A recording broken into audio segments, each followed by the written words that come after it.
Welcome, everyone. Oops. I better let everybody in first. Here we go. Welcome, everyone. I'm just admitting everybody. Still quite a number of people still to come. We'll see how we go because there's a lot of people do watch this via recording. So we have 10 people in the room and we'll kick off and I'll let people in as we go. And so good morning. I hope you're all well. Gina Ingrell here. Not sure, there might be a couple of names in there that are new for me, which is lovely. So welcome anyone that I haven't met before, and welcome back to those of you I have met before. So today we're going to look at growing your NDIS business. Before we start, so we're going to have a little question section at the end, but before we start, who wants to say or put out there, because sometimes I can contextualize the information I've already got in my PowerPoint with, a question that's brought up now. And more than say a question, are there any kind of topics in terms of, what comes to mind when you think of growing my NDIS business? What are your greatest concerns? And that way I can kind of contextualize things as I go through. So what would you say? Has anyone got any contribution for that? Like what your greatest concerns are, what you think about the most, what you're really unclear of. There's always going to be the things we don't know, so you don't know what you don't know. But yeah, from what's going on in your head, what sort of things pop into your head when you're, thinking about growing your business?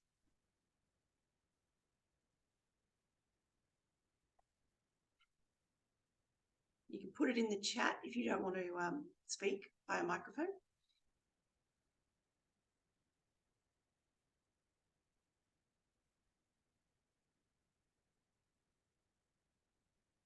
And if we don't have any feedback, we'll just launch into our webinar. Okay, so I'm going to share screen with you. We've got something here. Staying true to your values. Yes, isn't it a different, for those of you who were around before the NDIS and the free market approach, it was a lot easier to stay true to our values because we didn't have the levels of competition that we have today. And that's a really good, Carolyn, what a really good starter offer, we didn't have this level of competition and we didn't have a free market approach. This is a very capitalistic approach to human service, which on a political and human services level, I thoroughly disagree with, thoroughly. But, and I've written many an essay about that, and the sort of neo-Marxism kind of liberalism stuff that we're seeing today. But we've got it. That's all there is to it. So what we have to do is learn to work with it. And there are ways to do that.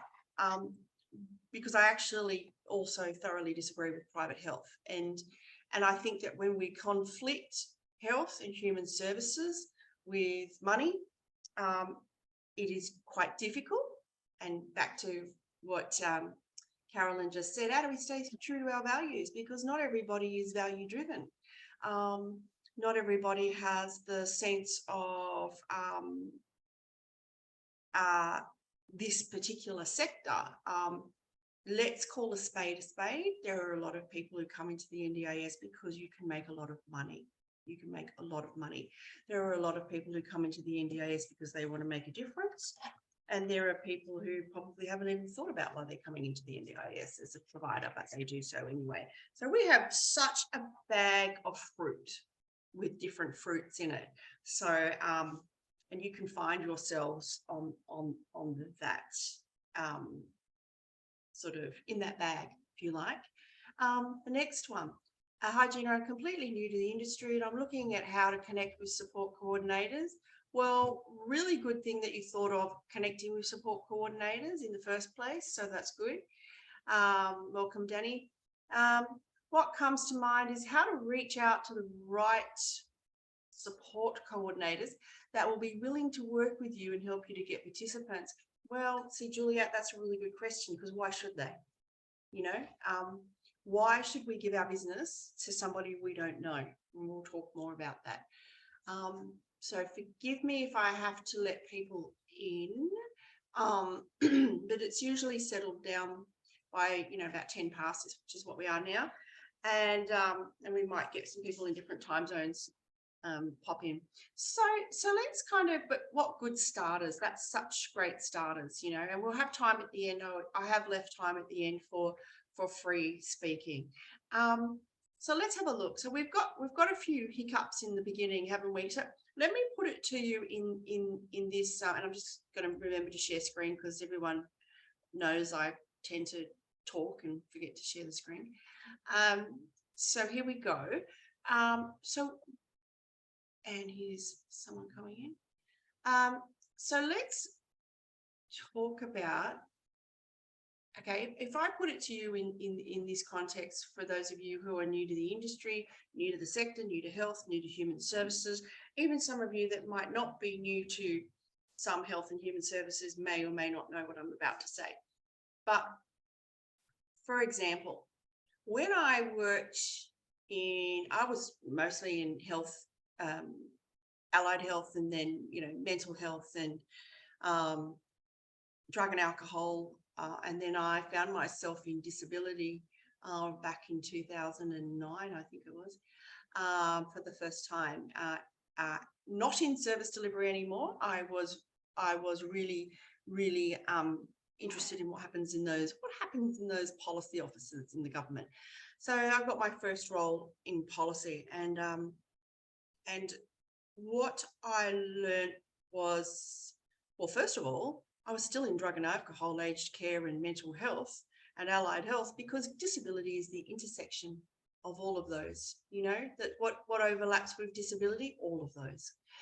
So I felt very comfortable. You know, I'd always thought, oh, I don't want to work in disability. I don't know anything about disability. Well, it turns out if you work in any of those sectors, you know quite a bit about disability.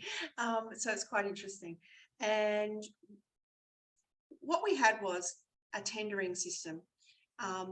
Every health area and human service and government's, you know, area was, you had to tender for the work to be able to deliver the services.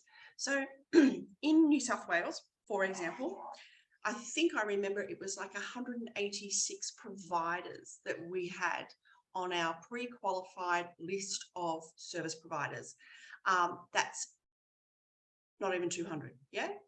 Now, you could probably say they're about the same in every other state, with the smaller states will be represented with smaller numbers of providers. But whichever way we go, we're probably going to have under 1,000 providers nationally, just broken up into different states, which is how the services for disability were delivered. So 1,000 providers. Can anyone tell me how many providers we have in the market now in NDIS? Would anyone like to stab a guess? You might have read something, you might have,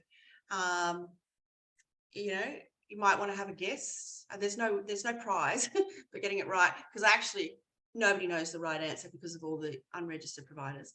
Let's see what we've got. 20,000. I think you're fairly close. I think the last I heard, it might be about that. I've heard a couple of figures. I've heard 16,000. I've heard 27,000, and it is a big black box, which means nobody knows as to the unregistered providers. So we're not sure, but can you see already when I tell you we might have had 1,000 nationally prior to the NDIS, and now we've got something in the vicinity of somewhere between 16 to 27,000. Does that include all of the sole trader support workers? Probably not at all, you know. So we've got a lot of things that are not being looked at, haven't we? We've got so much more that has no eyes on it. So finding your values can be a really difficult thing. Growing your business, coming back to what I said, what do I think about before I would give work to anybody? And we'll go into that. And what do I want to see, not as just a support coordinator and a consultant to providers and an auditor. What else do I want to see? You know, let's have a look at that. So cool. Yeah, we don't know. Next page. So we'll have a bit of a look at defining your priority customer. And that's dependent on a whole lot of contextual information. How to define your point of difference to set yourself apart from other services, how to create an online presence. You won't survive without an online presence unless you have such a gift of the gab and such a network of people, and maybe even the network of people or the success of a provider can overlap with the amount of service that is needed in their area. Maintain and strengthen that online presence in constantly bringing business in, and who you should be networking with, and then we'll have a Q&A at the end. Really important to define who your priority customers should be. There are a lot of providers who aren't really aware, even though they have a list of modules that they're registered for and registration groups, they're still not clear about what it is they're meant to be delivering. It's actually rather abstract to them. When I first meet providers who've just been registered or wanting to get registered, some may have some essence because they've worked in the field about what personal care is and what community participation is, and others have no idea. And sometimes I'll get random emails with people looking for someone to refer them clients. Why would so what I'm trying to say is, don't do that. That's like pointless. That's not who we, would want to choose to give our service to. And another story, the most impressive thing back in the, I think we're tracking back 20 years, was when, and I modeled myself on this afterwards, was when a new provider in the drug and alcohol sector, not a new provider, a new manager of a service, rang up all of the stakeholders, myself being one of them because I ran another drug and alcohol service, introduced herself, struck up a conversation, didn't start asking for, well, referrals weren't even important then anyway because there was no money transactions taking place, but didn't do anything other than create a relationship with me. And that's what we have to remember. People are always being called up and asked to, refer a client because people want to start their business off and get money in it. That's, even if someone's really polite to you, I doubt that they particularly care unless they're desperate for a service provider, for a client who might be quite difficult to place with a provider.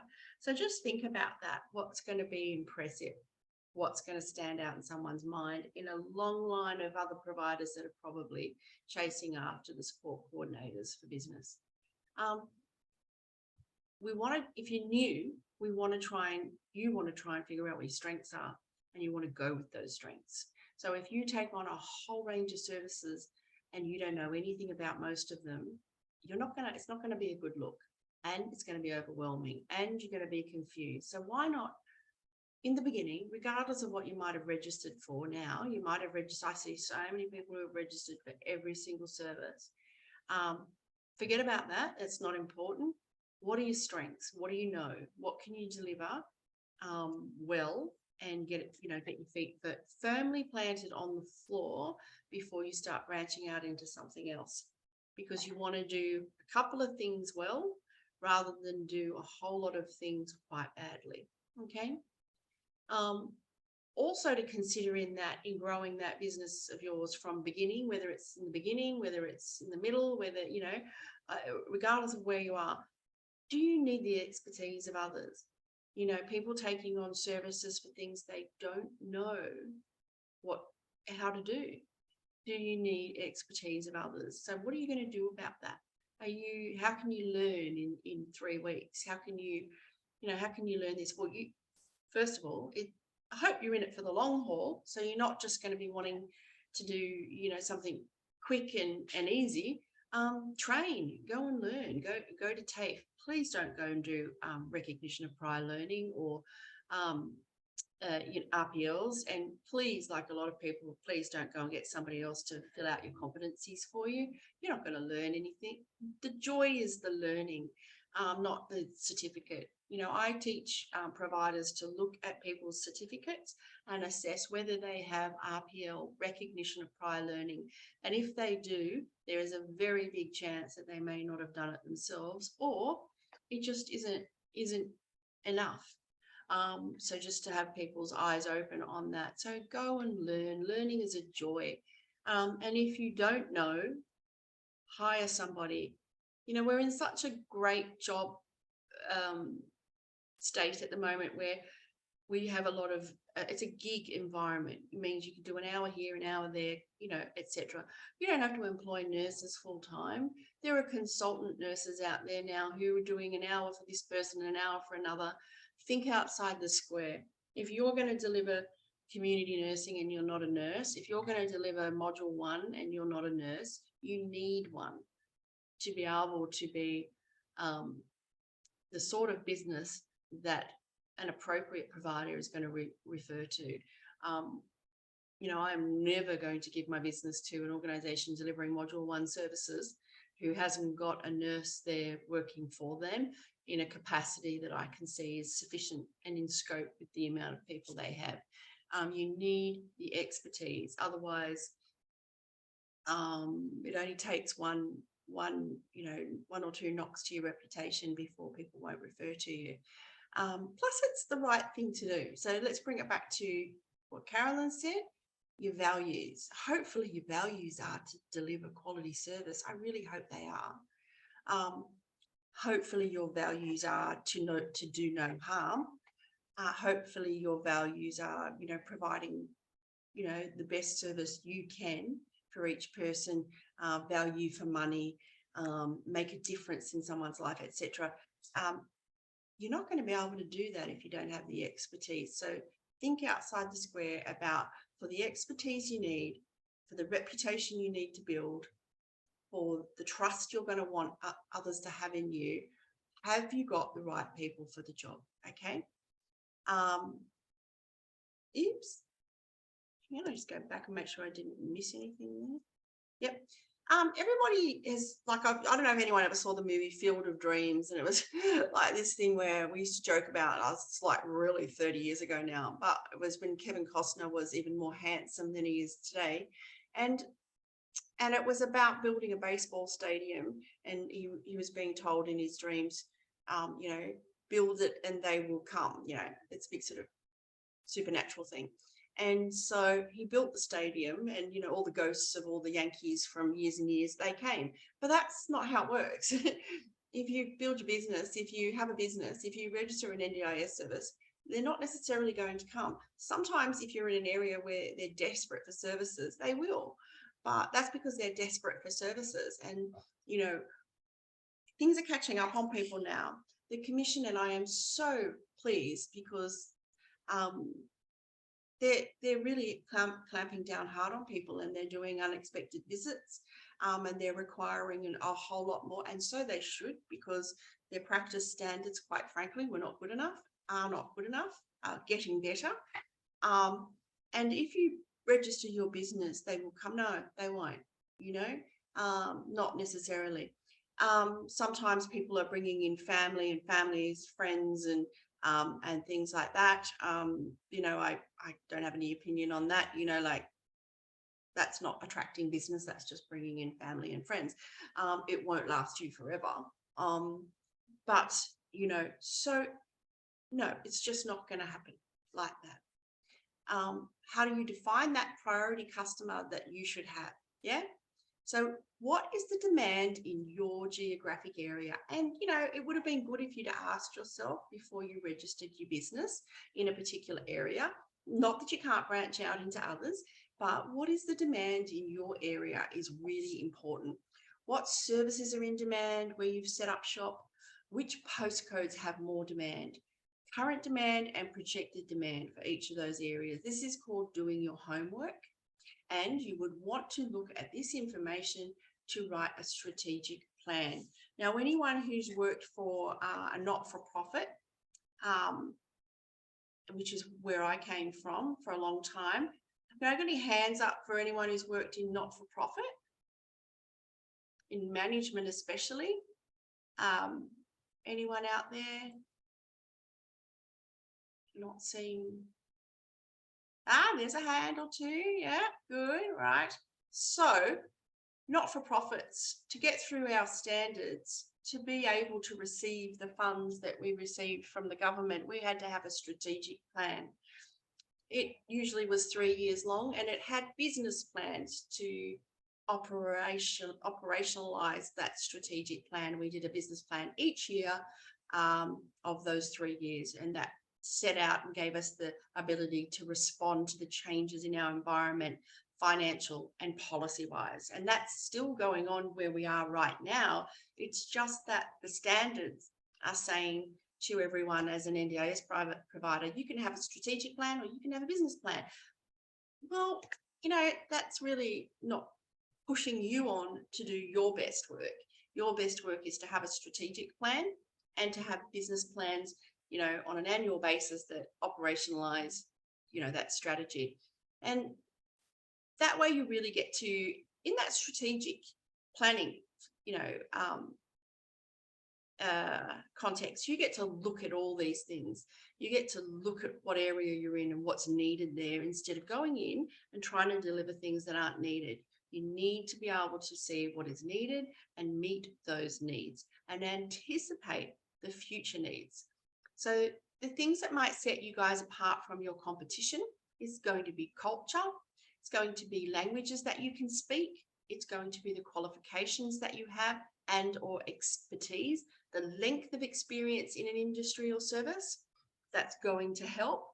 But I don't want to be stuck on saying just because you've been a support worker for 15 years, it doesn't mean you're going to be a successful provider, and it doesn't mean that you were a good support worker. We've got a lot of old school people who aren't or didn't work in the new social constructs of the social model of disability, that people choose where they want to be, what they want to do, how they want their service delivered, and that we adapt society and the community to make all that possible. That's that social construct, means that the person with the disability isn't the problem. It is the community. It is the social system that is the problem, and we need to adapt it to accommodate. We need to, we've got people from old school thinking who are not adapting. I've seen a lot of adapting though. So it's quite a good picture. And when we take new people and educate them on all of this, they seem to respond quite well. And so some of these are good, but I'm wanting not to just have it one dimensional. I don't want you to think just one of these or all of these is going to make you a successful provider, because there's more to it. A customer service in nature, it's a business. We need to treat people properly. One of the things that why I started support coordination was because a family member was receiving support coordination. And once they get busy, my experience with support coordinators is they don't call you back. You don't get the needs met. My nephew wasn't having his needs met. It was really hard push to even, I think they had like a 3, 4, 5 day turnaround to answer anything. To me, that wasn't good customer service. Good customer service is making your absolute best effort to get back to people, because where people can walk, they will.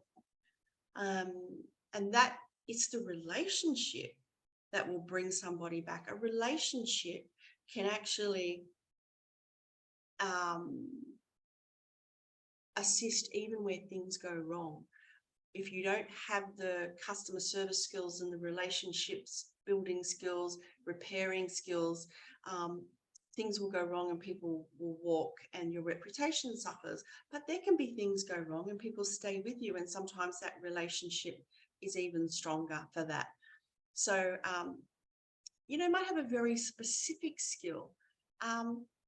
You know, I think that any behaviour support, just forgive me for a second.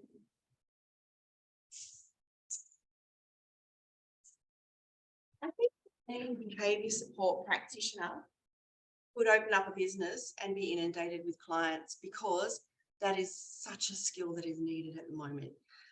So there might be a really specific skill that you have, which is just going to go really well. So search inside yourselves and think about what you're promoting here. I hope that's making sense to you. Maybe you've already thought about those things. You've got to think about your geography. Where are you? It's not enough just to go, I want to do this and this and this and this and this. And then you look at your geography and that's not the cohort of clients that you have, yeah, in that area. But we're going to have a look at that in a second. And I think and then your value proposition, what do you offer? A business, I'm always looking for the value proposition. For me, for example, as a consultant, sometimes I'm not going to lower my price as a consultant, but what I'll do is add value. Yeah. So for example, helping providers get registered, my price has gone up over the last 4 years. But I'm adding value because I've built a learning management system, and I give my new client that's learning, you know, how to become an NDIS provider, them and their staff access to a whole range of courses on my LMS. So we don't have to give bargain basement prices. We can add value, make it a value proposition that is just excellent. Having a lived experience helps. It actually doesn't, you know, on its own, in and of itself, it's not always enough. Some people have a lived experience and it's a very negative lived experience. It's like, here's an example of how that can be either, you know, helpful or a hindrance. A woman 25 years ago that came in for an interview for a support worker in, you know, in a women's refuge, domestic violence refuge that I managed. And she offered up that she came from a domestic violence relationship. But she never went to part B, which was what she did to overcome that and how it is now. A lived experience on its own, whether it's in mental health or disability, in and of itself is not enough. What have you done with that experience, and what positivity and good outcomes can you contribute for people? And if you've had an incredibly burnt experience and haven't been able to heal from that, just one moment while I make that go away.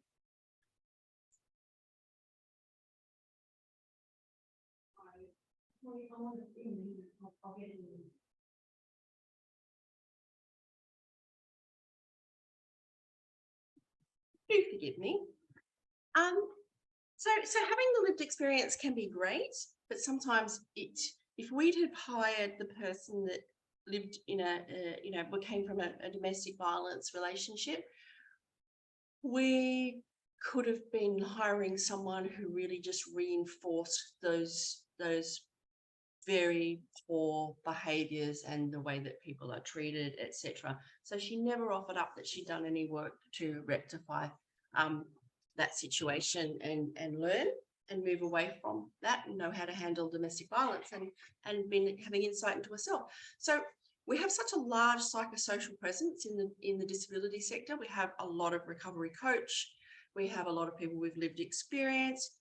We really want to be sure that that lived experience is going to be a positive thing, because I've seen quite a lot where it's of a psychosocial nature and that person has not done sufficient work on themselves to not be traumatized and act out with the clients. So please be aware of all the points of difference, which ones are of use to you, what you really are, sitting down and assessing yourselves and the people that you're in business with about what you can deliver. But let's backtrack, because I did really want to, I think I went right over the, here, let's go in here, because this is, has everybody seen the demand map with, on the NDIS website? It was new once, it's not new anymore. So it's been there for quite a long time. So what we might do is get a couple of, can I get someone's hand up for a volunteer? And I'll get you to maybe turn your microphone on and just be willing to give us your postcodes, or your area, or somebody else's.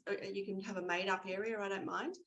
But let's have a look at the demand. So you want to know, before you open up a business in a place, what the demand's going to be in certain things. So you know what services are going to be needed, or where you should be focusing your energies. Yeah. So who have we got that wants to volunteer with some postcodes?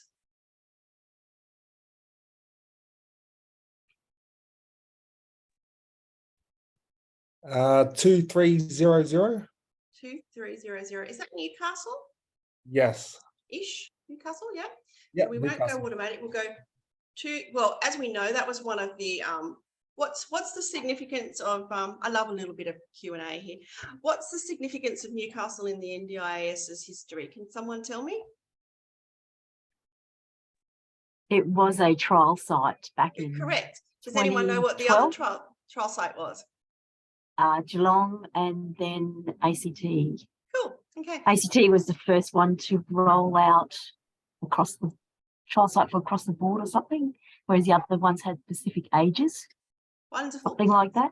So I was working for Treasury at the time, and we had gone down to PwC for a, and they're the scheme actuaries. We had gone down to PwC for a bit of a, talk and a coffee and everything else that they were putting on for Treasury, so they can keep getting more money. And a couple of the actuary was actually there. This is 2012, or the year that it rolled out. What was it, 2011, 12, 13, something like that. And the announcement came through as we were standing in the room, that the trial site was now going to be the rollout. So it started as a trial site, but it really was the rollout, and everyone was just gobsmacked that they would take that name, away from it and start the rollout from there. It was meant to be that opportunity to see how it went and how could we adjust it. And so came the saying that has prevailed, which is, and it's kind of died down now, I suppose, but that the NDIS is like flying a plane while you're still building it. Yeah. And it really has been like that, because even just looking at the practice standards, they were nowhere near robust enough. They are nowhere near robust enough still. And they do not take in, they are not built with the knowledge of people who have been around for a long time and know how these things play out. Because there's certain things in there that we all, us consultants, really get quite annoyed about, which are easy to know.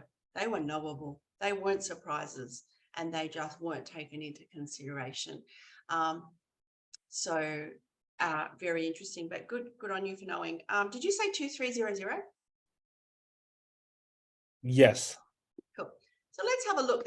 Newcastle is, a very healthy NDIS area. So this one takes into consideration Bar Beach, Cooks Hill, Newcastle, East. Before I put it up there, and no one who's ever looked at this postcode on here is allowed to say, what do you think will be the biggest current funded service in this area? And Angelo, if you're from there, tell me what you think it is. I have no idea, but maybe support work or In the way of, like, that could be community or social or personal care. Which one would you say? Community. Okay, I'll just move those postcodes over there. We'll have a look. So you're reckoning community participation would probably be the biggest. Okay, let's have a look. I don't know. I haven't looked for quite some time. We won't broaden that postcode yet, but we'll just come down here. So the demand map shows you that's on forecast. Let's go to current. So the current expenditure on assistance with community activities, is that what you meant? Yeah. Yeah. The current expenditure for those postcodes on assistance with community activities is 1.7. That's not as high as you would have thought, is it? And that's not high in NDIS terms. That's not high. So let's look at its forecast.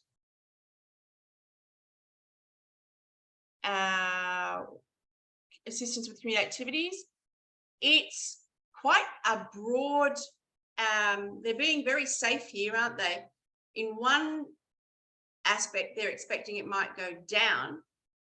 And on the other aspect, it exponentially ×3 what it was, yeah, in the current amount. Okay, now let's look, Angelo, and for anyone else in Newcastle, and see what is booming there. And usually what I see is well, I won't tell you what I see in most places yet.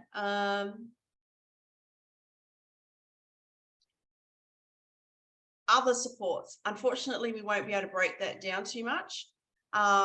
Daily living support in shared accommodation. Anything it's projected, anything up to 8 million, and that's the one I usually see that is growing. Let's just see back to current on shared environment, 1.2 to 1.290 as at June 2020. So they've got a lot of updating to do, these guys. That's why they're giving such broad figures. But let's look at the projected again, and that was really big. So, you know, we know that, didn't we? Like from a non-statistical point of view, we already knew that, you know, there's still the supported independent living or independent living option type arrangements are, you know, incredibly well funded, and there's a lot of need. Yeah. And I can't see that slowing down because more people come on the scheme, people come of age into their adolescence where it's time for them, if they can, to move out of home. And of course, aging in place anyway, and then, you know, it's not slowing down in the near future. So it looks like that's the biggest earner in that area, the biggest need. And following after that, it's tricky because they're giving such big gaps between things. It'll be different if you add all those postcodes as well, as you would be aware, Angelo. So that's a good way to see what the projection's going to be. There's no reason to think that those projections, you know, would be inaccurate. I'm sure these guys and the actuaries know a whole lot more than we do. So when they're looking at, you know, population modelling, etc., where people are moving to, so it could vary a little bit, but they're usually pretty good. Now, the next postcode was 2452. So sometimes what you'll see, especially if I'm working with someone or doing their business plan, is that the particular postcodes that they're in aren't really funding well for what they're wanting to deliver. And so we have to sometimes move broader to try to see if that is going to go down well in the country area or the city area that they live. So we'll look at current and what Josh, no, who gave me this number? 2452. Oh, I've missed Juliet. I'll come back to that. Vanessa, what do you think is going to be the highest service delivery component in this area?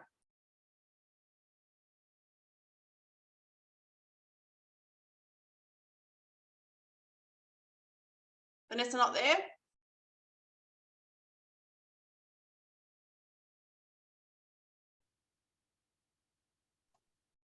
Yes. Thanks. That it went into a private message or Oh, something sorry. like. Oh, Yes. no, it didn't. Supported think- accommodation. Oh, but we already had that one, didn't we? So daily living shared in shared accommodation, 4,230,000. Is that the highest? Yes. Other supports is, about not, it's the other high one there. But you're usually going to find supported independent living is the highest. Shared living and do you know what service types make up that? You need to know what service types that one is talking about. Yep. Yes. Yeah. Yep, we have a lot of still supported independent living group homes and in the area, and also the ILO is Yep. coming through now. Okay. And have you read the new report? If you're in SIL, if you're delivering SIL, I suggest you get your hands on the new report, which is Own Motion. And hopefully it's about the dismantling of group homes in some way, because group homes were meant to be outlawed when the NDIS came in, and now they're back. And that's not such a good thing. But I would suggest that you get upfront on what is going on and what the plans are by reading Own Motion to start with. I think there'll be quite a bit of work to come after that. There will be surprise visits in your still supported independent living homes. There have been an enormous amount of findings, and I am seeing people having conditions and or sanctions put on them. So if you're not sure whether you've got your compliance obligations and human rights, as they should be, then I suggest having a really good overhaul of that. Now let's try 2170. So that's probably going to be a busy area based on where it is, which is in a Sydney area. So we've got 23 million current and forecast. They're doing a safe bet here, which is 6 million to 59 million. That's a lot of money, and that's a lot of people needing accommodation. All right, so let's go back up to, I know we had someone at the top here that I missed. 4350, that's Queensland. Oh, there's a lot of suburbs associated with that.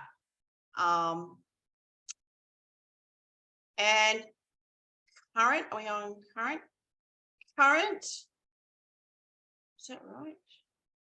Yeah, that's current. 62 to 62. Next one down here, personal care. Well, you got to remember too, the variables to take into account that postcode incorporated an enormous amount of suburbs. Yeah. So it's not like, wow, this is the disability capital. It incorporated a lot of suburbs. And there is, we used to have and they still have them, we just can't really get our hands on them anymore. The spread and the map that showed, the severe and profound disability and where it was mostly, throughout Australia, what the zones were for where you would have the highest severe and profound disability. Often, not always, but often you can find it in lower socioeconomic areas, because sometimes disability, regardless of your wealth or where you came from, can obviously send you in that direction, because, even if it's parents of people, it's not easy bringing up children with disabilities. So for a variety of reasons, you can end up in, trying to make your life easier, moving into an area where it's easier to pay your rent or your mortgage. So back up here, daily living projected anywhere between 18 and 80. So it's pretty healthy. Personal care is never going to go out of style. Group centre activity is quite high here, which is good. It's probably due to the number of postcodes, of course, but also the possibly a higher level of profound disability in that area. And high need personal care, high. Yeah, that's quite high too, but a lot of postcodes. So I think we've, what was that last comment about 2020s? Is that 2020 numbers? Oh, I think you were already able to see that, Josh, I hope. Yeah, they're a bit slow. So they're still talking about July 2019 to January 20 for current and forecast. So they've really got some updating to do by the looks of it. However, you can also go in and get data. Do you all know where to go to get data?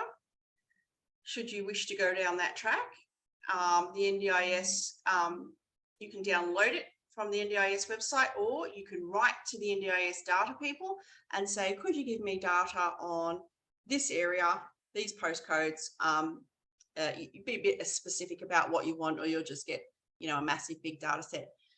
So you can get all sorts of information. So hopefully that helps you to see what kind of information you can find about what it is you want to do, the services you want to deliver, where you should be delivering which services, and what kind of income is available in those areas. Simply by going on to the NDIS Finder, which is an NDIS product, no, not a private product, you can see also how many providers are in certain areas. So I think, yeah, we'll just move through these because we talked about these things. Now, there are some providers I know of who were so popular that, you know, they barely needed social media in their beginnings, but sometimes it's because they've had a high net client, which has been, you know, a couple of SIL clients. Sometimes they can attract an enormous amount of money, and so they don't need much after that. But for most people, you know, having that presence online is really important. It's really important in building brand awareness, letting people know who you are, what you do, what kind of provider you are. You know, I see, and it comes down to sometimes there's an enormous amount of spelling mistakes. The grammar shows that people, perhaps English is their second language, not just their second language, but, you know, it's hard to read. And so you've got to think these things through. Do I do it myself and make all those errors, or do I get somebody else to do it so I don't make those errors?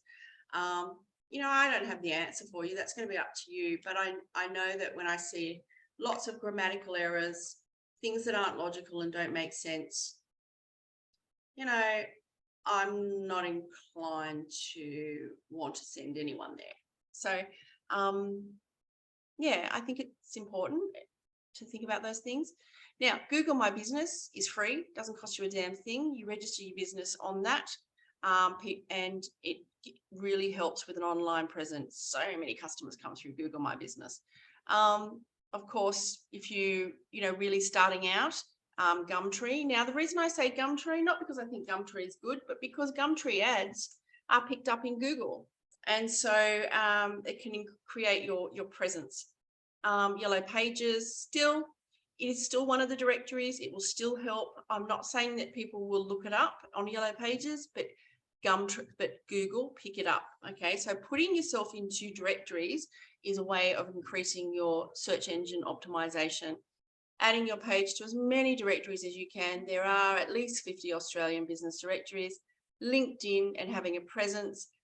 If you're going to have a presence on LinkedIn, make sure it's a professional presence. Make sure that you know, the occasional spelling or grammar error is acceptable, but when it's constant, it's just not going to have a good effect for you.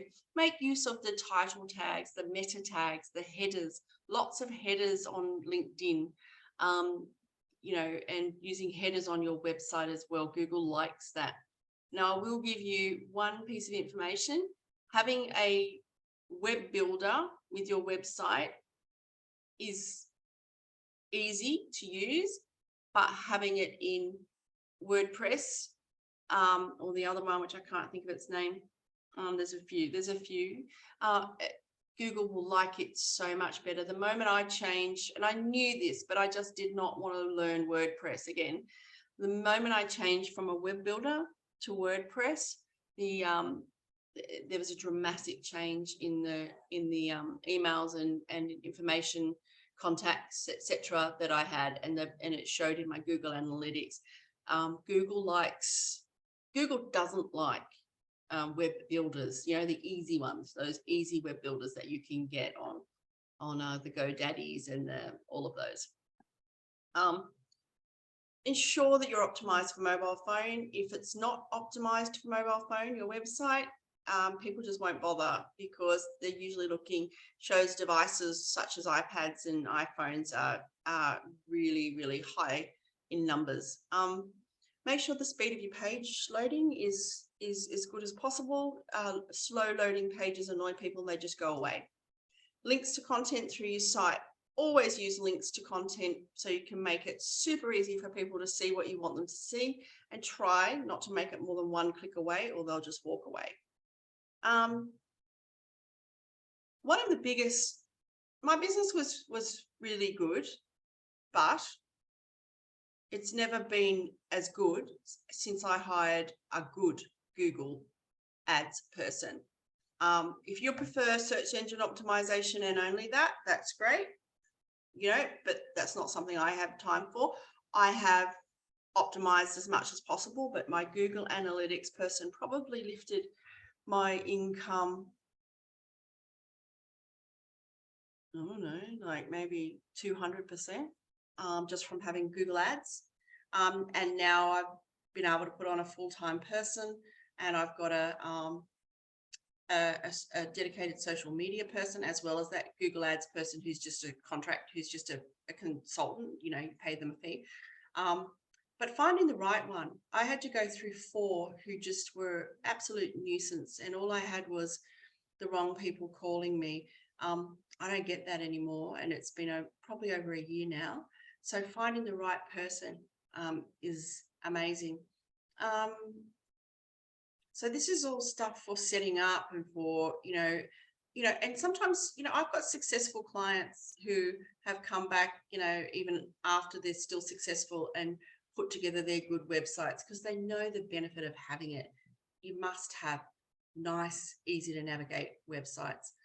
Some of the tips that I'd want to give you about creating your online presence, and as I said, I know sometimes it's hard to hear, but sometimes the hard conversations are the ones we have to have, and that is the spelling, the grammar, the English.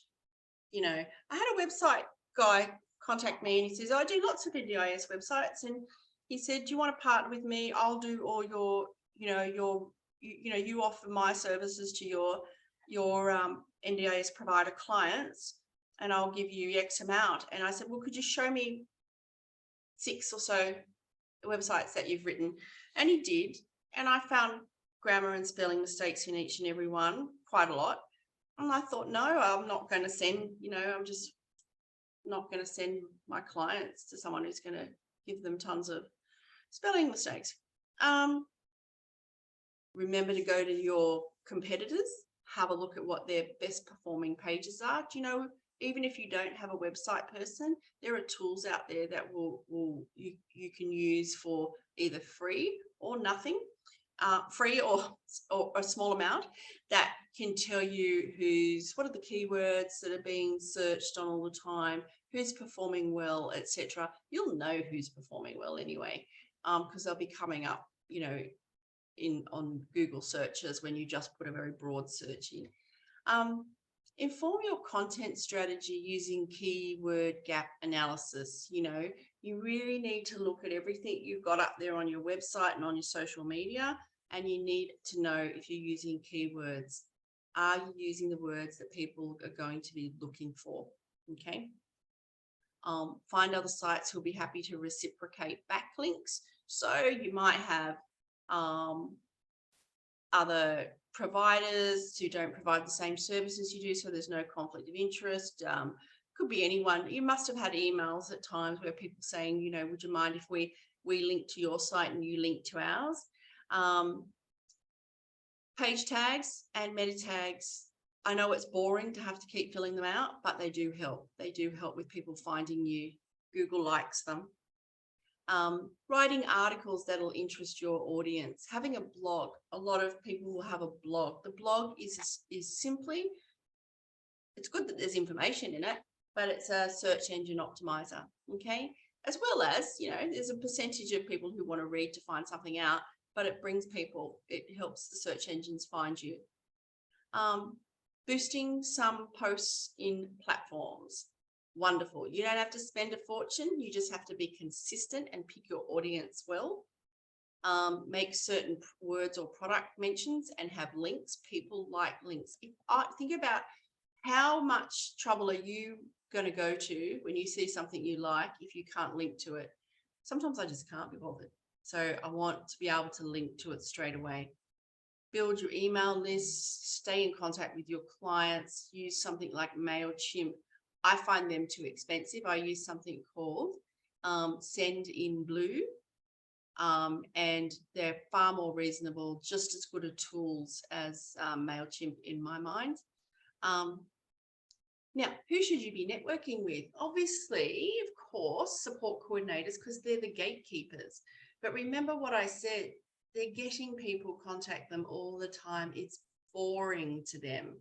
What are you going to do differently? Yeah.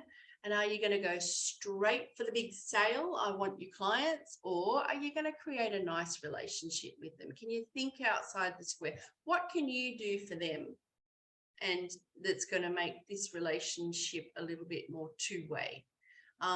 They've got lots of people calling them and emailing them. And in fact, we get really sick of the emails. So do something different. Yeah. Remember my story about the person that rang up. Also, they are going to want to see something.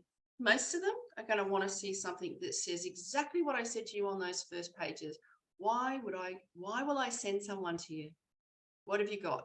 You know, and if it's got spelling mistakes and grammar mistakes, possibly not going to go down well. So go back to that, and I will send you this, go back to that first page about what is your point of difference. What are you going to do differently? If it's not really your point of difference, but you want to say it because it might get you some client referrals, don't do it.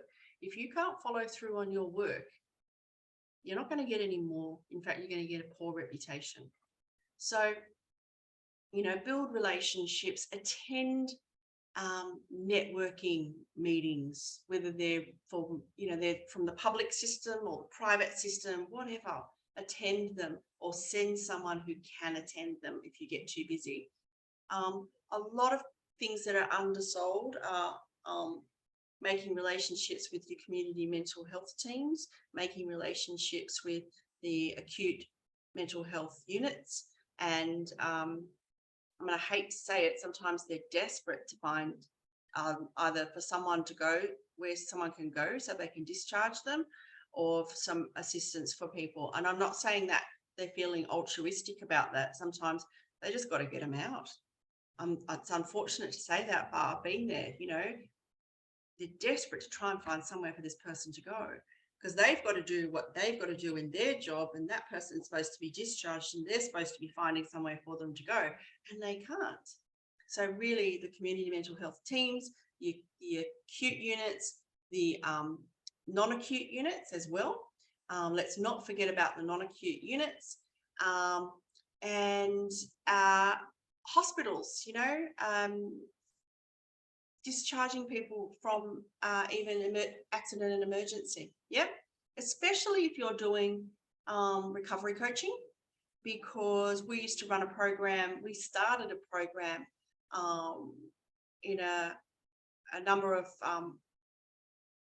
area health services in New South Wales, where we would go into the public units. See, if you offered a free service that goes into the private acute units or the non-acute units, and you go in for a visit and a talk and a cup of tea and with clients and everything, you will be building a relationship with that hospital so that there may be referrals coming, and you can then put in place a referral process from those people when they're leaving who might need or benefit from a recovery coach. Now, sometimes you might need to do a bit of work and help someone get an NDIS plan. We all do a bit of pro bono work, but a lot of people have already got plans. Of course, there'll always be new people, but there's lots of ways to build up those relationships. And sometimes giving something without the expectation of anything coming back will be the best way for you to do that, but you will get something back. If you're going in there and you're working with people free, an hour, once a week, once a fortnight, they'll get to know you. They'll start, that's the beginning of your relationship building. Focus on your social media. Try and find someone who can do it for you. Try not to get ripped off with people who don't know what they're doing. YouTube works. A lot of my traffic comes from YouTube. And then secondly, I think it's Facebook. I don't do WhatsApp, but apparently it's really important. But it's just not my thing. Instagram, I only do it because it's connected to Facebook. So I have these things go out to the platforms at once, and that's where we'll be going next, is how can you make this easier if you have to do it yourself. Tons of stuff comes through Facebook Messenger for me. I don't know anything about TikTok, but I think it's, I know it's got short films, and it's like the short films on Facebook. And I know people do incredibly well. It isn't something that I'm going to do, I don't think, but I have toyed with the idea of the reels, but I don't think I will. But I think they're fabulous. And I think they bring in people's clients, and they help with their branding and tell people who you are. But might I just say that, I would imagine, and I'm only guessing, that maybe 50 to 75% of those providers I see putting these reels up and pictures have probably not asked permission of that client of whether they can do that. And let's face it, that's in the practice standards, that this is a human rights breach. Yeah. So sometimes I get on my little bandwagon and message them and say, have you asked permission from these clients? And how do your clients feel when you pick them up in a big van that says such and such disability? I wouldn't be getting in that van. I know it's good advertising, but I won't be getting in that van. And so this is a list of the popularity of how successful they're in the order of their success. But for me, it's slightly varied because YouTube is first and then Facebook second. And I've concluded the ones that are for people who speak other languages, such as Chinese. Telegram, this is the order of their success in Australia. Pinterest really annoys me because it always wants me to sign in. Reddit, got no idea. Twitter, I've given up on. Go with what works for you, and for me, Facebook and YouTube, brilliant. I just love it. And I can get my message out, and LinkedIn. But my need for LinkedIn is probably not going to be yours, because I'm liaising with businesses themselves instead of looking for NDIS clients. So I wanted to then link this for you. Yeah, I wanted you to have a look. If you're going to do it yourself, and try and find a tool that you can use, that you can do one post and it goes out. You connect it to all of the social media channels that you want. It's so much easier. So like I said, I can do YouTube, Facebook, and Google My Business, and the other one I said, Insta. So I can do 4 at once through using a platform. Now, there are some free platforms and there are some awesome paid platforms. Hunt around, you're going to find them. See, even my GoDaddy allowed me to be able to post to Facebook, Instagram, Twitter, and Google My Business all at once. It just came as part of my product. So check that out. Same with Sendinblue. It's an email campaign writer, but it also lets you connect to your social media and post from there.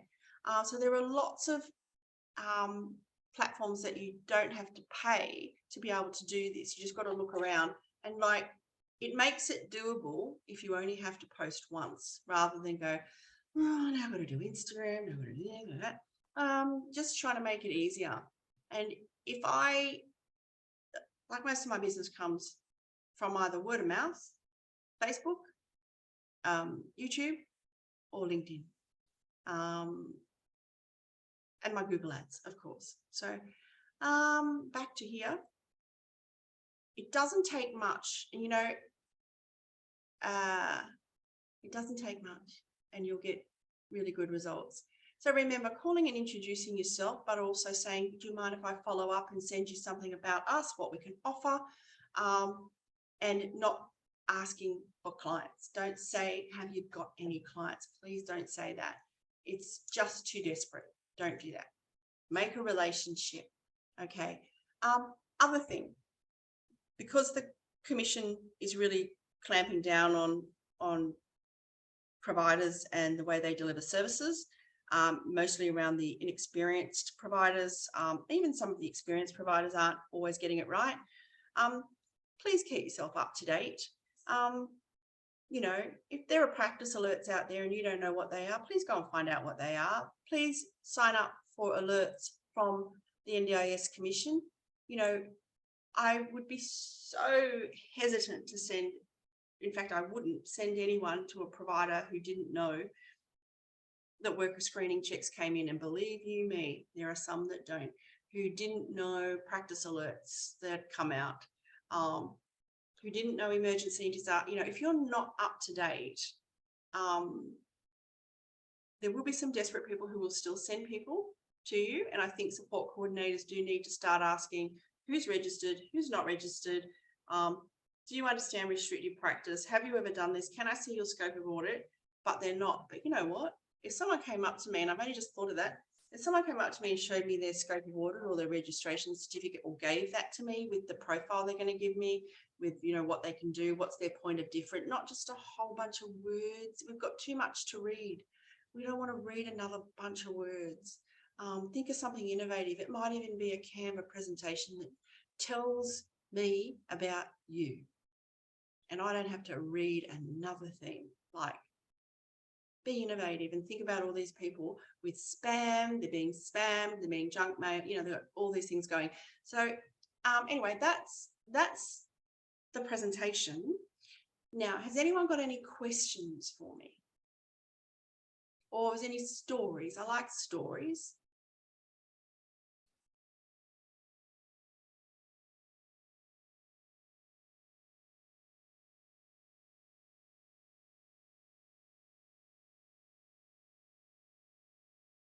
So it looks like there's, I'll just check the chat.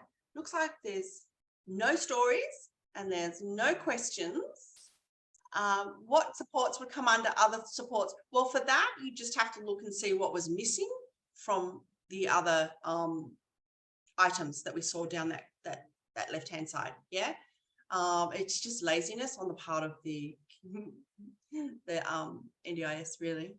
So no surprises there about who does the which service gives you the most clients. Anyway, I'm sure you've all got my contact details. If you have anything you want to ask, please do. This will come out as a recording to everybody, and I will PDF this presentation, and the links should be preserved from me PDFing it. Okay. So yeah, go forth, put your best self forward, and remember, well, you won't have to remember because you'll have this, but just remember what it's like from the other person's point of view, where you're asking for clients from. Yeah, that goes for your LACs and your support coordinators. They've got tons of emails. What can you do that's different? Okie dokie. If there's no questions, we'll sign off. Have a wonderful Thursday, everybody.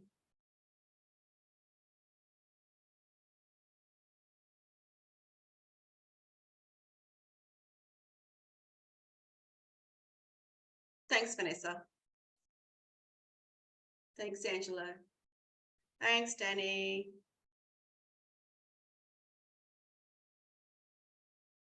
Pleasure, Juliet. Bye, Carolyn. Rosie. Rose. Thanks, Mark. Thanks, Rose.